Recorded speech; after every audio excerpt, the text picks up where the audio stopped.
course, it's only week 11 here, but I don't think it's too early to start talking about the Super Bowl and what plans might look like around there. And a new report from Yahoo Sports is highlighting the fact that tickets there are expected to shoot up quite significantly here. It's been a theme that we've seen play out through the season. And for more on that, I want to bring on Charles Robinson, Yahoo Sports reporter, joins us now. And Charles, I mean, when we look at it, it's been the theme this season because we know that capacity has been constrained in a lot of these stadiums. So what are you expecting to see when we approach Super Bowl time here, and how much it's going to cost? Well, I can tell you right now, what a lot of people in the market are worried about is that there's going to be a ticket desert.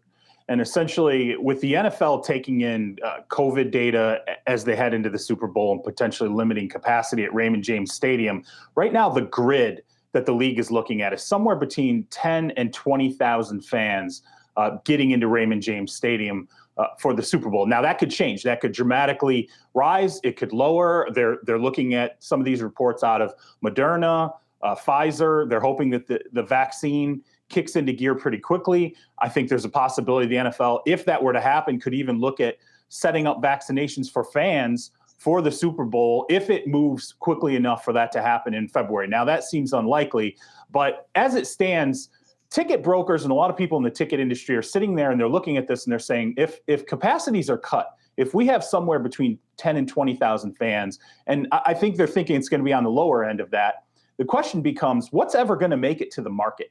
The NFL is working right now with its partner, NFL On Location, to sell a lot of these fan experience packages. But remember, NFL players have a contractual right to purchase 2 tickets. Each and every one of them have a contractual right to purchase 2 tickets from the NFL for the Super Bowl. Most NFL players fulfill that option. That could take as many as 5,000 tickets out of a pool that could only have 12,000 tickets. You remove 5,000 tickets, next thing you know, you're dividing 7,000 tickets amongst sponsors, networks, teams, owners, all these different entities. And so the question is, where does the trickle down happen? This isn't the typical 65,000, 70,000 seat capacity stadium where there's plenty of trickle to get out, and that affects the market. If there's no market, if there are no tickets, that's going to absolutely constrain the ability for people to get anything on that secondary market. And you could see prices, rise to $10,000, $11,000, $12,000, which would be far and away the most pricey Super Bowl in the history of the NFL.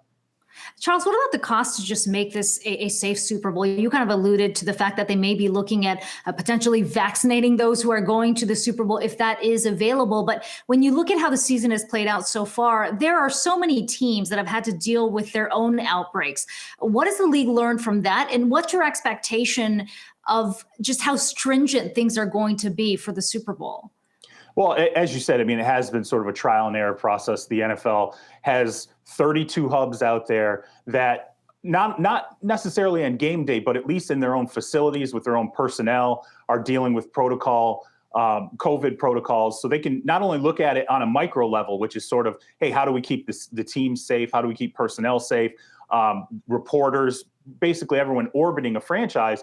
And then on a macro level, as you said, there's a handful of teams that have been able to get fans into stadiums. You look at the Dallas Cowboys, they had over 30,000 fans in early November for the home game against the Pittsburgh Steelers. And remember, that's at a time that Texas is on fire with COVID infections, and yet the Dallas Cowboys are ushering in more fans than anyone ever thought was possible in the NFL. So what that's doing is it's giving the NFL an ability to sort of take all of these situations with teams on a case-by-case basis and say, what's the cost outlay for your testing?